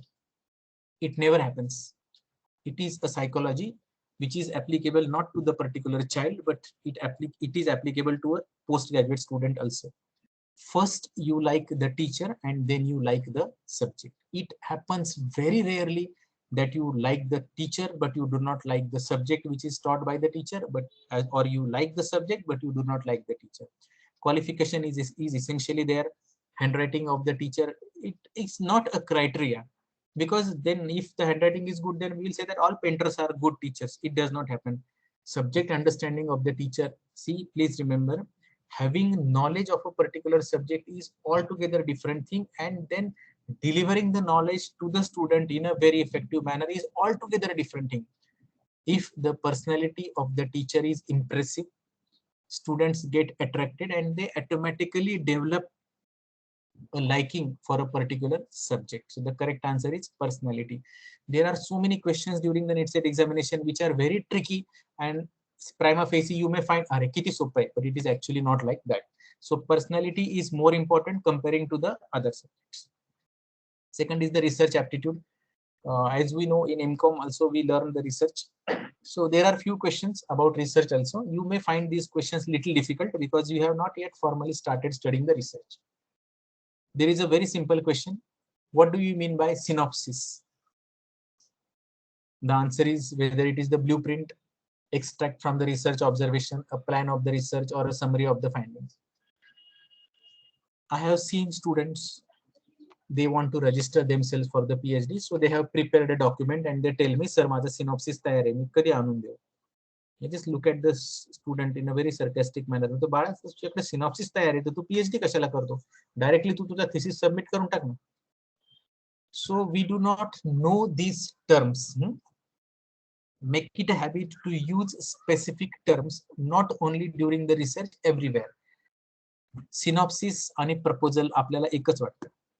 आपल्या कॉलेजमध्ये एखादा कार्यक्रम असतो, सकाळी तुम्ही घरी सांगता आज आमच्या कॉलेजमध्ये सेमिनार आहे, 10 वाजता मित्राला सांगता आतमध्ये कॉन्फरन्स चालू आहे, जेवणाच्या वेळी सांगता आमच्याकडे आज आमच्याकडे एक चांगल्यापैकी असा सिम्पोजियम चालू आहे, संध्याकाळी सांगता आमच्याकडे एक वर्कशॉप झाला. We use these terms interchangeably, so it is not right. For example, ekdam simple, you know the word meaning of present, we all know. We know the word gift, that also we know. And we use the word present and gift interchangeably. Teachers डेच्या दिवशी आपण टीचरला gift देतो, दिवाळीमध्ये आपण कामवालीला present देतो, तसे पण आपण ते शब्द वापरतो. And we don't think that there is something wrong with it. If you go into detail, you will understand that gift is something that is given to a person who is having little lower standard than us, and present is something which is offered to a person having equal or little higher standard. आता तुम्हाला आता कळालं की टीचरला आपण gift देणं बरोबर नाही, कामवालीला आपण घरातल्या मेडला प्रेझेंट देणं बरोबर नाही. You should use the word carefully, but you did not know this. आणि त्याच्यासाठी आपल्या संत लोकांनी सांगून ठेवलेलं आहे, अज्ञानात सुख असतं, इग्नोरन्स इज ब्लिस. जोपर्यंत माहित नाही तोपर्यंत आनंदी आनंद. But when it comes to the evaluation, ज्यावेळी ह्याच्यामुळे एक मार्क तुमचा कमी होऊ शकतो आणि तुम्ही नेट सेटची परीक्षा नापास होऊ शकता आणि तुमचं थेट 5 लाख रुपयाचे नुकसान होऊ शकतं. Let me explain that. Fees for NET-SET maybe 500 or 7,000 rupees. I don't exactly know, but if you fail this particular examination by a gap of 4 to 5 marks, you will get the opportunity to be the teacher directly in the next year. So you will lose the salary of 1 year, and you are a commerce student. You can simply calculate 50,000 into 12, around 6 lakh rupees. असा एखादा प्रश्न तुम्हाला थेट 6 लाख रुपयाला खड्ड्यात घालू शकतो. So you have to be very careful and try to clear the examination in the first attempt as far as possible, because later on what happens, you get frustrated and then there are so many other complications also. So I am trying to equip you with so many things so that you can clear the examination in the very first attempt. So the synopsis is, if you know how to use the correct terms, these are the summary of the findings of the research. It is prepared after you have completed your research work, not at the time of the beginning. Now, central role in a workshop is when we conduct a workshop, who is important? Now, if you see, director is important, expert is important, participant is important, and the sponsor, of course, is very important. If I ask you who is more important, then things start complicating. Then always ask yourself a simple question: in whose absence the entire event will be useless? Director, expert, participant, or sponsor? If expert is not there, you will not be able to carry out the particular event. So expert is important than the other things. So this is all common sense. You must be able to learn. We'll go a little ahead. Now I want the students to participate in this. Which one of the following belong to the category of homogeneous data? त्याला मराठीमध्ये एक जिनसी data असं म्हणतात. Now means the question is, which of the following is homogeneous data? Multi-storied houses in a colony, trees in the garden, vehicular traffic on a highway, and student population in a class. Which is homogeneous? Prima facie जर तुमचं फार लक्ष नसेल तर you may feel that all 4 options are right, all are homogeneous data. बरोबर ना? As I told you earlier, when you see a particular question and when you find it difficult to understand the question, then you can remove certain words from the question. तुम्ही प्रश्नामधले काही शब्द काढून टाका, so that the question becomes easy to understand. Now, I totally contradict to my earlier statement. When you read a particular question and when you are not able to arrive at a particular conclusion, you can add certain words in the question. Now, can anyone answer me? What do you think is the correct answer? Yes, sir. Option D. Very good. Anyone else?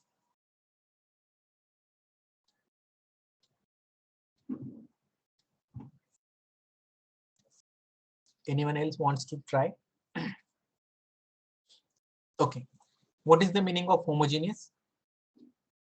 Same. Correct, no? Now, homogeneous means exactly same.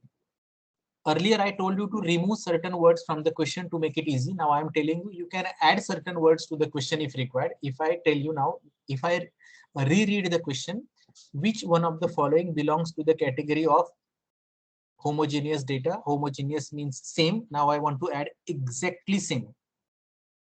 Earlier, you thought homogeneous means same. Now, I am adding one word, exactly same. Will your answer change now?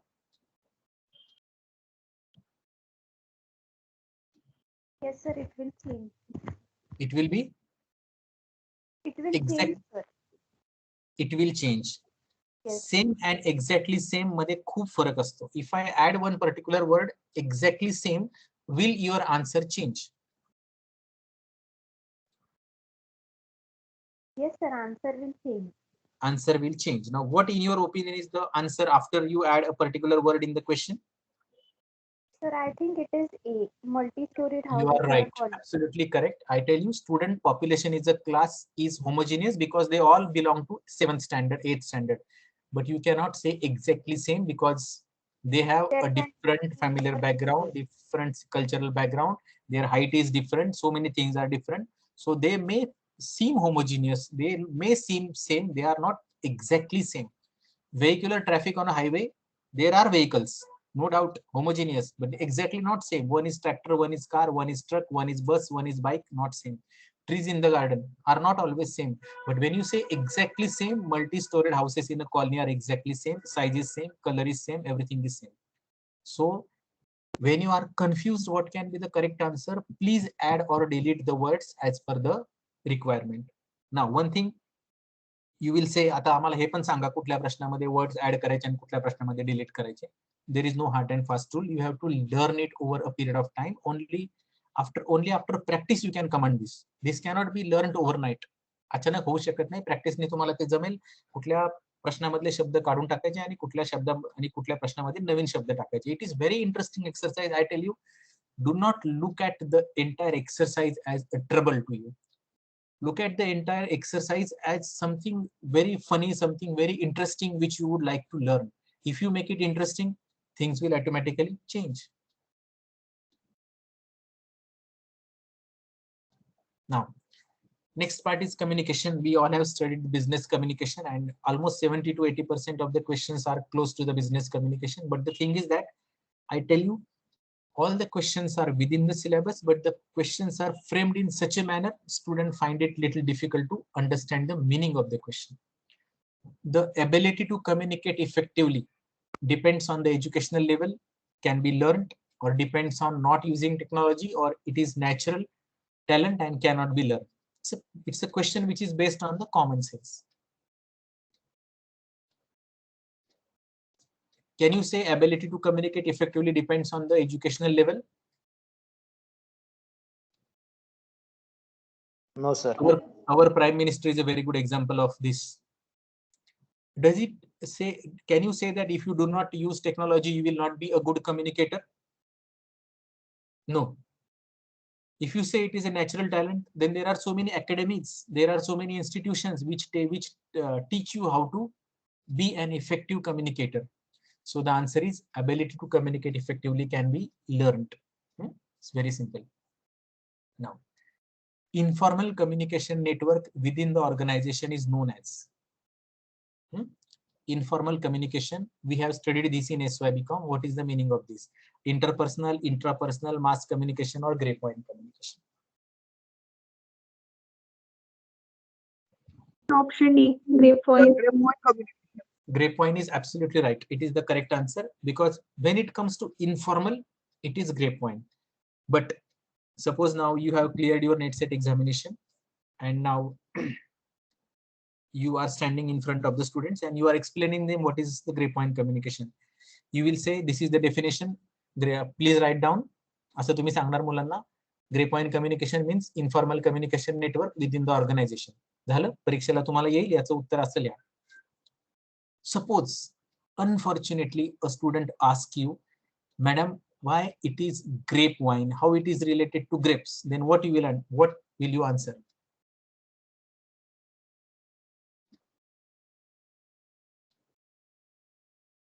You must have seen grapes, and they are always not in the same size. एक जो द्राक्षाचा घड असतो त्याच्यामध्ये काही द्राक्षे लहान असतात, काही द्राक्षे मोठी असतात. Actually, the concept is taken from that.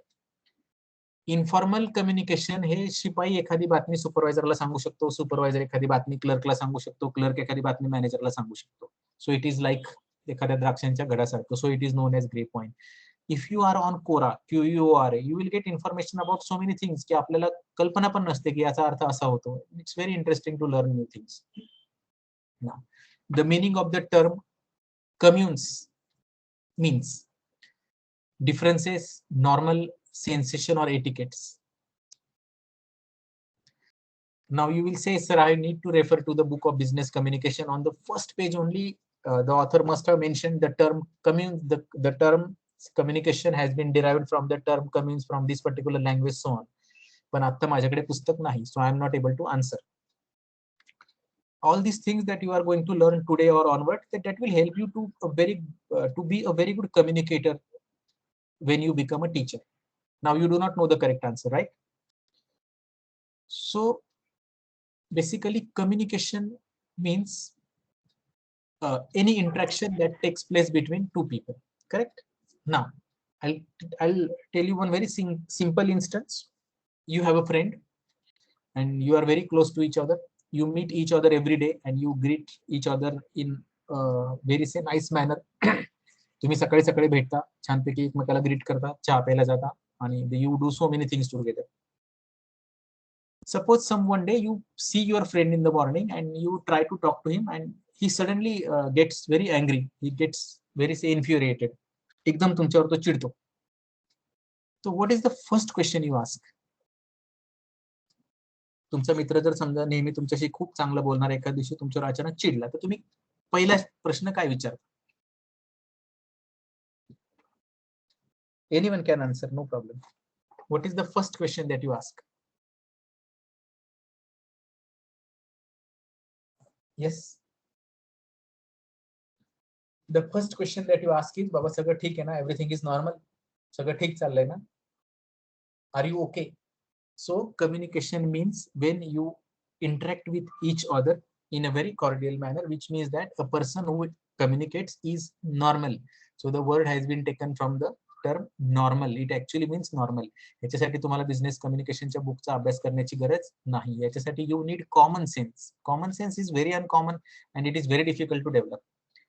Next part is the reasoning one. You must have appeared for the scholarship examination of 4th standard, 7th standard, then state talent search or the national talent search. The concept has been adopted from the same examination. Difficulty level is very simple.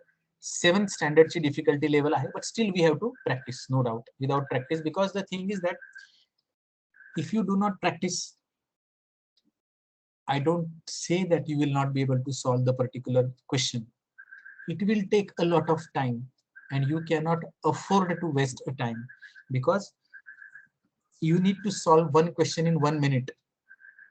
आणि तुम्ही जर एखादा reasoning test मधला एखादा प्रश्न आहे, after 10 minutes if you find out the correct answer and if you tell me बघा sir 10 मिनिटं झाले आणि बरोबर उत्तर शोधून काढलं, it's useless because you have skipped the opportunity of answering 9 other questions correctly. So what is the trick to solve these questions correctly in the minimum time is practice. So first is you have to practice and practice. You have to refer to the 4th and 7th standard say scholarship books, and you can also take the tests for which are meant for UPSC and the MPSC examination. There are so many good books. If you are writing down, please don't write down. This entire presentation is available on YouTube. तुम्ही ते बघू शकता and you can take the screenshots of the books that you want. Don't write down anything down. Just enjoy listening. Now, when you are attempting the questions which are related to the logical reasoning, there are so many websites on internet. You just go to the website. You have to choose the difficulty level. You have to choose the time within which you have to answer those questions, and then you can simply log in and then you can keep practicing. म्हणजे तुम्हाला कुठे जाण्याची गरज नाही. घरात बसल्या बसल्या तुमच्या मोबाईलवर तुम्ही हे प्रश्न याच्या टेस्ट ऑनलाईन सोडवू शकता. And I have experienced that it improves your performance, it improves your timings to a significant extent. Log in करायचं, तिथे सांगायची डिफिकल्टी लेवल कोणती पाहिजे. You just keep on getting the various questions and you will have to keep on attending, and after the examination is ended, you immediately get your score. It's very interesting and very easy to use. Now we have little time, so we'll go to some very interesting questions. Now this is a question. Try to answer.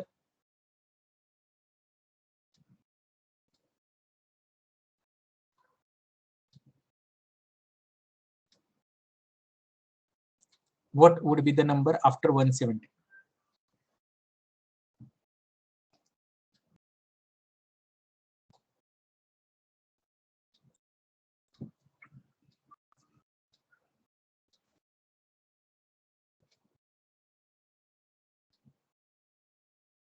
कोणी प्रयत्न करते का नुसते slide कडे बघताय? 178 sir. 178. Correct. Perfect. Can anyone tell me how did you arrive at this particular answer?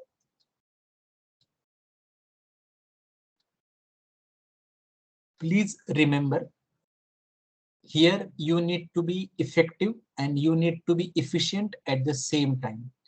Efficient means you must be able to find out the answer within a minute. Effective means the answer that you have find out must be correct. आपण एकतर efficient असतो किंवा effective असतो. एकतर बरोबर उत्तर काढतो 10 मिनिटांनंतर किंवा अर्ध्या सेकंदात उत्तर काढतो चुकीचं उत्तर. So you must make it a practice. You should be effective and you should be efficient at the same time. Now तुम्ही कसं उत्तर काढलं मला माहिती आहे. तुम्ही 664 नंतर बघितलं 50% of 664 is 332. करेक्ट. त्याच्यानंतर 170 च्या डबल आहे 340. त्यानंतर 332 च्या डबल आहे 664. मग 89 च्या double 89 into 2 178. Logic is correct. There is no mistake. What you have done is correct. तुम्ही याचे दोन दोन सेट केले. Very simple.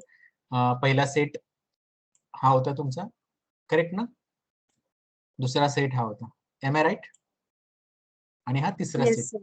असा तुम्ही फाइंड आउट केला आणि मग तुम्ही काय केलं 89 into 2 178. Your logic is right, but you must find out ways to save time. तुम्हाला जर माहिती आहे तुम्हाला 170 च्या डबल 340 होतं, 332 च्या डबल 664 होतं, तर 89 मधला जो दुसरा आहे 9 च्या डबल काय होतं 18. So the last digit should be 8. So when you are sure that 9 into 2 is 18, last digit is 8, there was no need to double the entire figure. संपूर्ण 89 चे डबल करण्याची गरज नव्हती. You could have saved a lot of time on that. And here every second counts. So it is a practice. आता हे लगेच होऊ शकत नाही. It will take some time. So 178 is the correct answer. एक minute थोडं. हा. This is one more interesting question. A group of 1200 persons, including captains and soldiers, is in a train. For every 15 soldiers, there is one captain. What is the number of captains in the group? म्हणजे एका train मध्ये 1200 लोक आहेत. त्या 1200 लोकांच्यात captain पण आहेत आणि सैनिक पण आहेत. प्रत्येक 15 सैनिकांच्या मागे एक कॅप्टन आहे. तर त्या टोटल किती टीम्स त्या ट्रेन मध्ये आहेत? टोटल किती ग्रुप आहेत?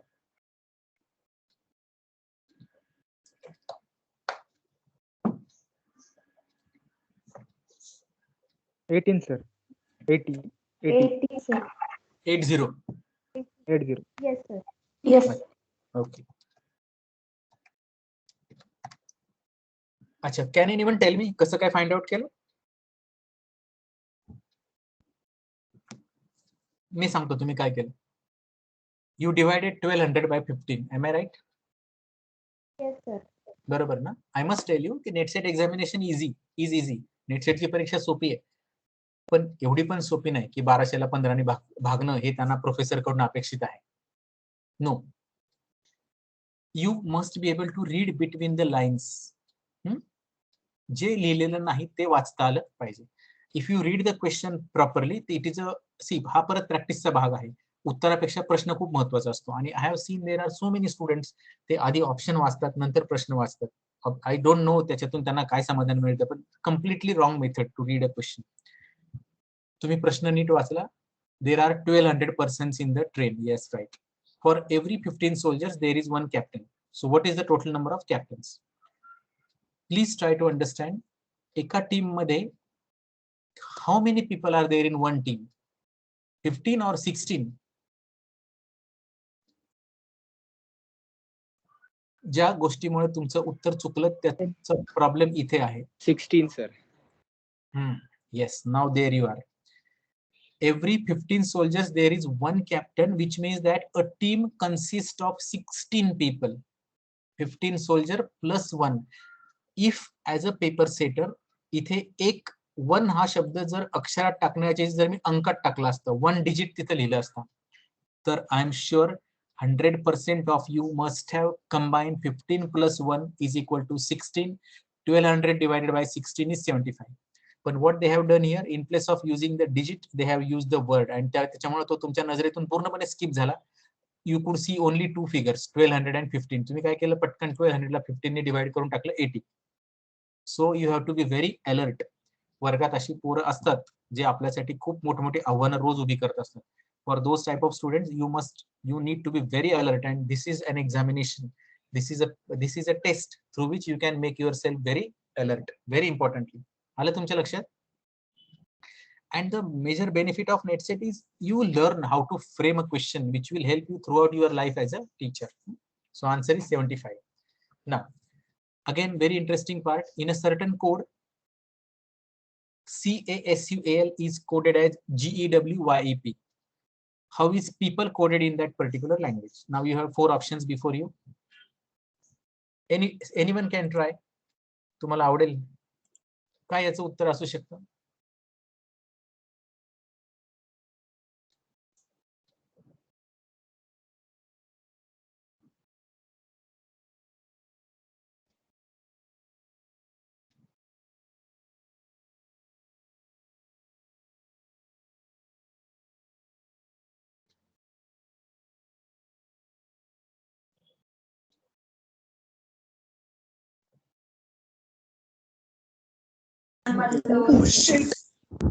Sorry. Did you find out what is the pattern? The pattern Yes, is sir. yes, the pattern. Yes, can you please tell me? So plus 3 alphabets. Correct. Absolutely right. Precisely. See, what she said is absolutely correct. When you see C, after C, D, E, F, the letter comes is G. After A, You skip 3 letters B, C, D. Answer is E. So that is the pattern. After each letter, if you leave 3 letters, you will come or you will arrive at the correct answer. Now the question is P, Q, R, S, T. T, E, F, G, H, I. Now the thing is, we have only 2 options which start with T, B or D. Now the mistake which 99% of the student make is P नंतर काय येणार T, E नंतर काय येणार I, O नंतर काय येणार O, P, Q, R, S. परत P नंतर काय येणार T, परत L, M, N, O, P. तुम्ही सगळ्यांनी हे केलं बरोबर ना? My simple question was, when in option B, first 2 letters you have found out, what is the need to find out the correct answer of remaining 4 letters? What is the point? Because in no other option starts with TI. So you were supposed to calculate only first 2 letters, remaining 4 are supposed to be correct. So your answer is B. So in place of finding entire TISTPI, you should have found out only first 2 letters and you can switch over to the next question. It will save your time. Marathi मुलांना माहित असेल थेंबे थेंबे तळे साचे, 1-2 second वाचून तुम्ही 1-2-3 प्रश्न एक्स्ट्रा वाचवू शकता, लक्षात ठेवा. So whenever it is not required, do not exert your energy in finding out the answers of the remaining letters. Normally काय होतं, आपण मराठी असल्यामुळे आपला इगो खूप वरच्या लेवलला असतो. Suppose it happens you have seen a question, तुम्ही एक प्रश्न वाचला and after reading it you understood that it is very difficult to attempt this question. And then the main role starts. If you are not comfortable with a particular question, if you feel genuinely it is very difficult to crack this, you should switch over to the next question. But you do not do that. You make it an ego issue. तुम्ही तो प्रतिष्ठेचा प्रश्न करता, मला येत नाही म्हणजे काय, and then you waste 8-10 minutes and then you arrive at the correct answer and then you smile. बघा, finding out a correct answer after 10 minutes is at par with finding out a wrong answer, because you have skipped the opportunity to answer remaining 8 questions correctly, as I told you earlier. So if you feel नाही होते, सोडून लगेच पुढे जा. Your brain is constantly working on that particular question. After 10-15 minutes, your brain will definitely tell you that the trick to solve this particular question is this. And one more thing, please remember, if you are properly prepared, if you have systematically studied, and still if you feel that this question is going to take more than 2-3 minutes, then please remember that you are working in a wrong direction. Paper setters always make sure that the question can be answered in 1 minute. If you are going to take more than 1 minute, which means that you are working in a wrong direction and you need to change the method to find out the correct answer. Now it is on the same line. Let us go to the next one, which is easier. Indicate the diagram which is the group of elements fits correctly. Which diagram is correct? Teacher, saint, and human being. Sweets, orange fruits, person, philosopher, writer, clerks, officer, and government servants. For all these 4 categories, there is one diagram which is suitable. Which one is suitable?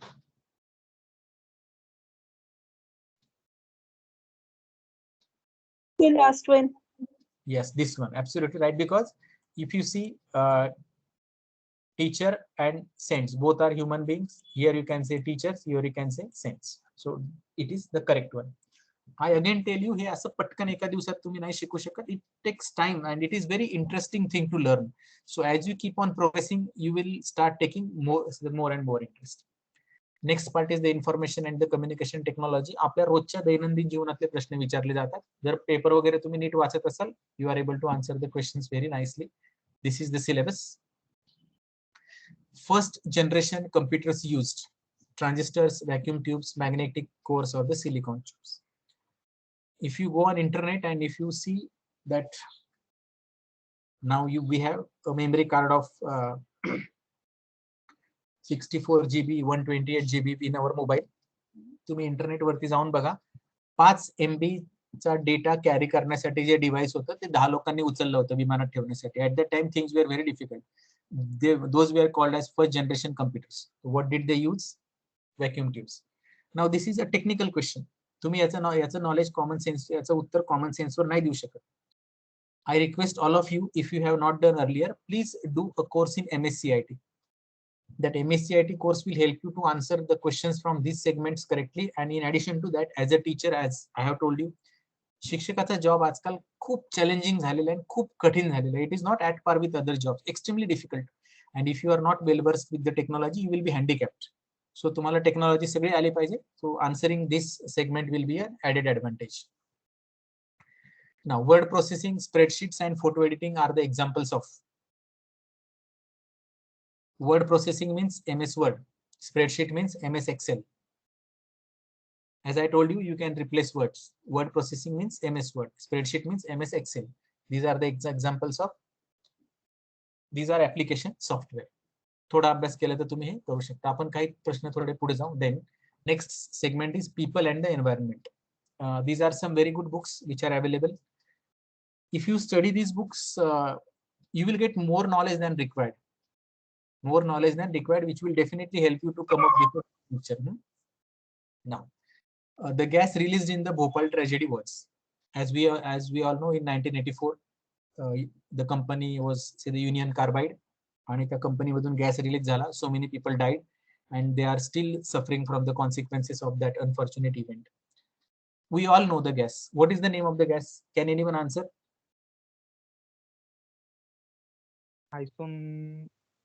आयसोमिथोन माहिती आहे तुम्हाला सगळ्यांना? Yes, correct. Methyl isocyanate नाव आहे त्याचं. Yes. काय होतं competitive examination मध्ये, खूप इंटरेस्टिंग गोष्ट, जे सगळ्यांना माहित आहे तेच विचारलं जातं, पण त्याच्यातला जो भाग सगळ्यांना माहित नाही त्याच्यावर फोकस केला जातो. 90% of the students know that the gas that was released in Bhopal was methyl isocyanate. They know the name of the gas, and examiner also know that student know the gas. So they will not ask you what is the gas. They will ask you what is the abbreviation of that particular gas. Now we all feel MIS methyl, M for methyl, I for iso, and S for cyanate. संपलं. एक तर आपण घाईत असतो, आपल्याकडे वेळ नसतो, आणि दुसरा आपण नर्वस असतो, त्याच्यामध्ये आपला मेंदू आपल्याला चुकीचे डायरेक्शन देऊ शकतो. तर please remember, if you see along with MIS, there is option D, MIC. Majority of the students ज्यावेळी त्याला MIS दिसतं, तो पुढचे BCD वाचतच नाही, त्याच्याकडे वेळच नसतो. त्याला वाटतं MIS म्हणजे मिथाइल आयसोसायनेट, ए वर टिक करा, चला पुढे. आणि समजा त्याने अनफॉर्च्युनेटली वाचलंच तर ही गेट्स स्टार्टल्ड, कन्फ्यूज होतो, धक्का बसतो त्याला, and then he is confuse, A और D. Now the student doesn't know methyl isocyanate or MIS or MIC, is confused. Very simple trick. If I am a paper setter, ज्यावेळी विद्यापीठाच्या online exam असतात, FY SY BCom, माझा प्रयत्न असतो maximum मुलांनी pass व्हावं. So I make it simple and I make one option correct and others are so irrelevant की ज्याचा त्या विषयाशी संबंध नाही तो पण सांगू शकतो की हे 3 ऑप्शन चुकीचे आहेत म्हणून. But when it comes to a competitive examination where the question of your life is concern, the paper setters are very cautious and they are very alert. So what I will do, मी टाकला option MIS, MIC. I want you to be confused, and I know that you don't have time. So the wrong option is always kept either in A or in B, so that तुम्हाला वाटणार की हा बरोबर आहे, तुम्ही टिक करून पुढे जाणार. And actually I always hide the answer either in C or in D. So there is a trick. If you feel whether answer A is right or answer D is right, in 80% of the situations, answer D is right. It is a psychology.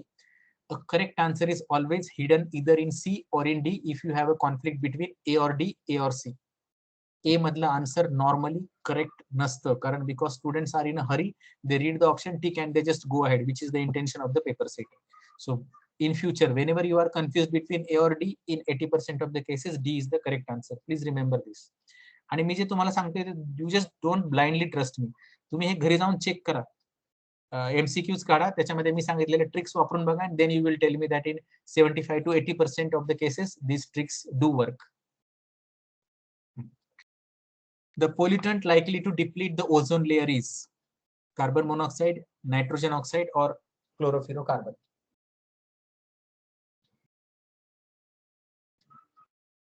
Now you know that CFC is the correct answer. Earlier in DOs or say in the refrigerators, the gas used to be there.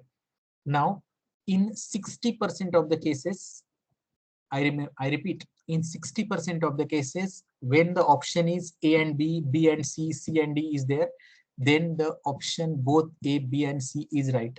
हे लक्षात ठेवा. Now when you should try all these tricks, तुम्ही या tricks केव्हा try करणार, जेव्हा तुम्हाला कळालेलं असतं की आता नाहीच येते मला उत्तर, मी कुठं वाचलेलं नाही, कधी ऐकलं नाही, कधी आता म्हणजे माझे याचे मार्क्स जाणार, तेव्हाच या ट्रिक्स वापरायच्या. This is emergency.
Excuse me, sir.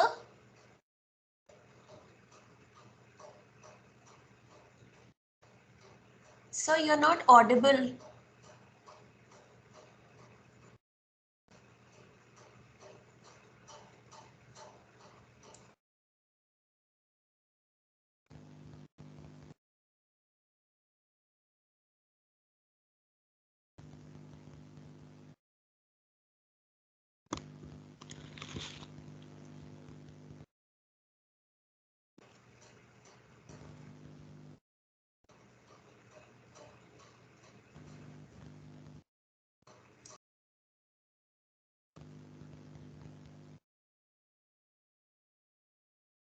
Sir आवाज येते सर आपला Mithare sir.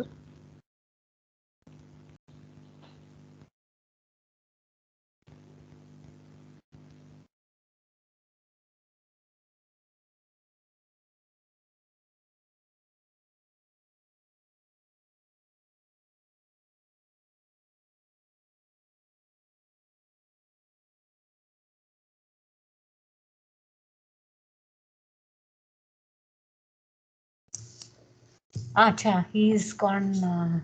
Hello, sir. Hello, sir. Ma'am, sir is not there. Acha, maybe he has some issue. I mean, Yes, maybe ma'am. Yes, कुछ ma'am. connectivity का कुछ हो गया हो उनको. Yes, ma'am. Yes, yes. 1 second. हाँ. Yeah.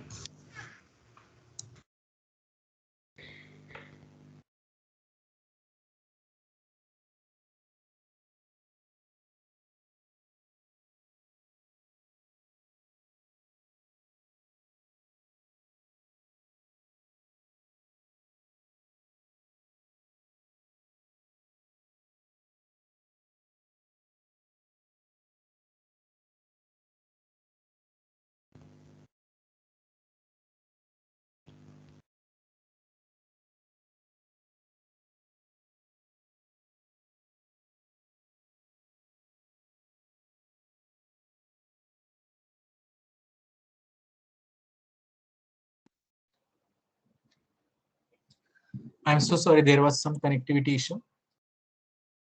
Shall we continue this to some other lecture or shall we finish it today only?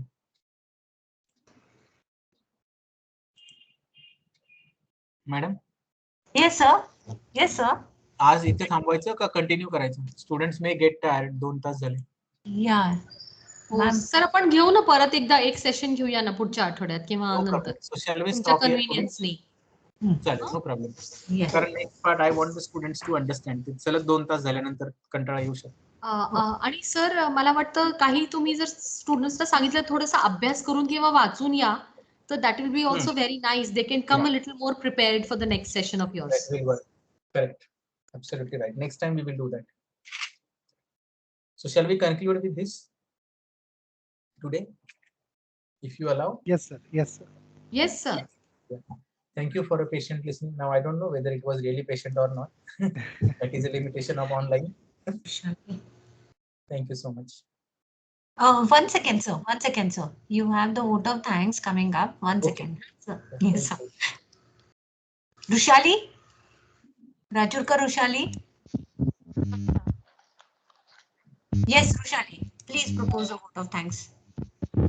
Yes, ma'am. Thank you, ma'am. It is my honor to propose the vote of thanks today behalf of Department of Commerce.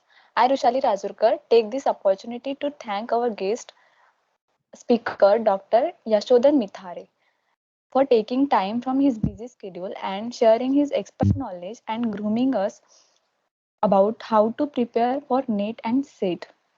Sir, sincerely, the tips shared by you will help us immensely. Thank you for inspiring and encouraging us with your words. A special thank you to Dr. Supriya Patil for providing immense support to make the webinar successful. I extend my gratitude to Dr. Shamla to organize the webinar. Thank you so much, ma'am. And last but not least, many thanks to our teaching and non-teaching staff. Finally, I thank the wonderful students who have turned up in such great numbers. Thank you so much for your cooperation. Thank you once again, everyone. Shall I log out? So then we will decide a date and then we will have the concluding session, sir. Yes, ma'am. Okay, Thank so you. we'll let you know which day and all that. Okay, sir. Thank you. Thank you so much for your time, sir. Thank you so much. Bye. Bye. Bye. Thank you, sir. Thank you. Bye. Thank you, sir. Thank you, sir.